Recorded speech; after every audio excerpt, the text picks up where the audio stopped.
Hi, this is Keith Schneider, CEO of MarketGauge.com, and this is June 17th, 2018 edition of Market Outlook.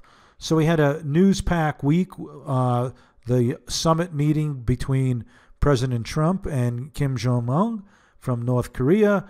We had news on tariffs and, of course, yet another rate rise. So lots of news. The markets sort of got buffeted quite a bit, especially on Friday. So let's see where that left us in terms of the key indices. First thing to note is the two key indices, although it took it a little bit on the chin on the morning, recovered nicely. So looking at IWM, we actually closed just fractions off the all-time high, tested the low of the trading range over the last several days, held perfectly at the 10-day moving average.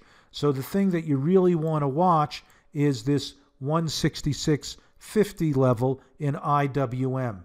Now, on a similar note, the Qs, right, also put in new highs this week, corrected a little bit on Friday, really only ended up down marginally, down 0.36%, but closed well above the 10-day moving average.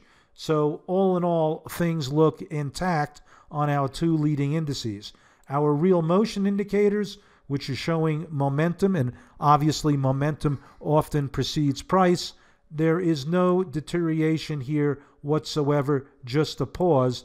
And basically, when you touch down on the 200-day moving average, as you do here, it's sort of a reset. And as you can see, on successive highs in the market up here, momentum has followed through. The same could be said for the Qs as well. Now, the one exception, or you can have a different interpretation, is as you can see here, you had a high, another high in price, but it did not match in momentum. And at this point here, you got a new high, and again, not a new high in momentum. So depending on your interpretation, I would lend more to the shorter term reset from the April lows and give that more credence. Net here, markets look intact unless we get a failure beneath that 10-day moving average, which I mentioned on IWM is 166.50 level. Now, quite a different story in the S&P and in the Dow. Right now, the Dow barely up on the year compared to NASDAQ, which is up in the low teens. The Dow closed under the 10-day moving average, and although you've got basically a bullish phase, momentum definitely questionable, right? Can't seem to get out of its own way. You've got almost a similar situation in the S&P, which is, of course, the key benchmark indicator, but again, basically rejecting the lows on Friday, closing pretty close to the highs of the day and just under that 10-day moving average. So net between the price action and momentum, you've got a scenario where there's sort of a standoff between the two leading indices and the two lagging. So I give this sort of a positive bias, but definitely more cautious than we had been in the prior week. Okay, moving on to the weekly charts, the bigger picture is similar, but I would say a bit more positive. As you can see here, even in the lagging Dow, we're basically hugging this rising 50 week of real motion. And again, you can see that this correction here now down to almost the 10-week moving average, not quite there, is important to hold. Meanwhile, look at this. With IWM on these new highs, momentum matching and accelerating to the upside. You've got a positive scenario here as well in the Qs, not quite as strong as IWM, right? You got the situation where you had a new high here, although momentum didn't match, and you're on new highs here and momentum is still strong, but not quite as strong as it was earlier on in late 2017 and the earlier part of 2018. So it's enough to pay attention to in terms of the leading index not quite having the same strength as it did, but nonetheless, it's still on an absolute basis relatively strong. And again, on a longer term weekly basis, you definitely have issues in the S&P because, as you can see, we're just not able to generate the new highs nor get any real great momentum.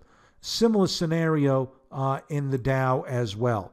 So again, the daily charts and the weekly charts mirroring each other. Okay, moving on, taking a look at the S&P versus the safe risk-off type play, which utilities offers. You definitely got some deterioration, although you did not get a bona fide sell signal to risk off, right? So at this point, you can see the S&P still outperforming utilities, although you did get a definite improvement on a relative basis of the utility index, and hence you can see this little correction here, but not enough to give us any reversal in this particular relationship. Now, interesting, moving on to looking at institutional volume, we definitely got an improvement this week. Not huge, but where we had a lot more distribution days going back over the last several months, or at least a month or two, you're finally sort of evening things out. So you've moved to more of a neutral state, which is not hugely bullish or hugely bearish. So net, the net change in momentum of this particular indicator is more positive. And in fact, the leading Russell, you can see you had 3 accumulation days over the last 2 weeks, outnumbering distribution. That's a real positive. We know that IWM, as we pointed out, is one of the leading indices right now. And net across the board, you can see it's sort of neutral. Now, just looking in terms of price movement for the week, you had quite a disparity between the Dow Industrials, which was down 1%, and the Russell and the NASDAQ, which put in pretty strong weeks. NASDAQ 100 up 1.46% for the week. That's a real positive. Look at this, up over 13% for the year, while the other indices struggling to keep up or even be positive. So net, the divergence is pretty stark here in terms of overall performance. And that is definitely showing you how important it is to be in the right index, play relative strength, always be in the leaders because they tend to persist.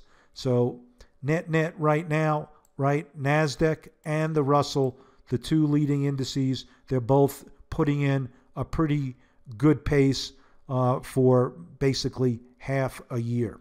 The other thing, let's take a look at our sector summary, because that's also telling us a rather mixed picture.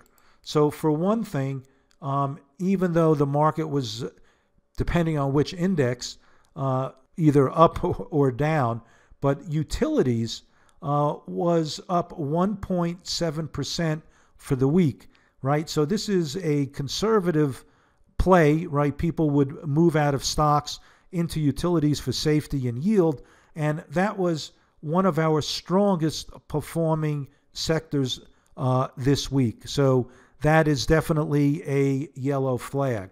Now, the other thing to note is that energy went into a warning. So the trade wars, pressure on energy and precious metals and all metals in general really took a pretty big hit. So the inflationary surge was sort of mitigated by the prospect of tariffs kicking in. Now, the other thing to make it a little bit more confusing is that consumer discretionary spending was up 2% for the week. So there was your leading index. So that is definitely more of a positive sign for a strong economy and a decent stock market. Consumer discretionary spending, that was strong. At the same time, you've got that divergence here in the fact that utilities was strong. So mixed picture overall. So net, what we have here is the market sort of at a important potential inflection point. If we could power out through the recent highs, especially in the S&P, that would really help confirm 3 out of the 4 indices all basically really in gear. On the other hand, a bit of a reversal here from these levels could definitely materialize into much more of a sell-off.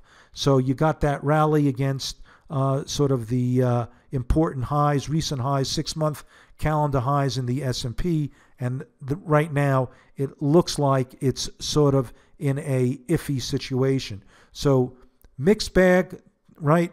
2 key indices in gear, 2 others not, and so we're sitting on the fence looking for direction over the next couple of days or certainly the next week. All right, so that's it for now.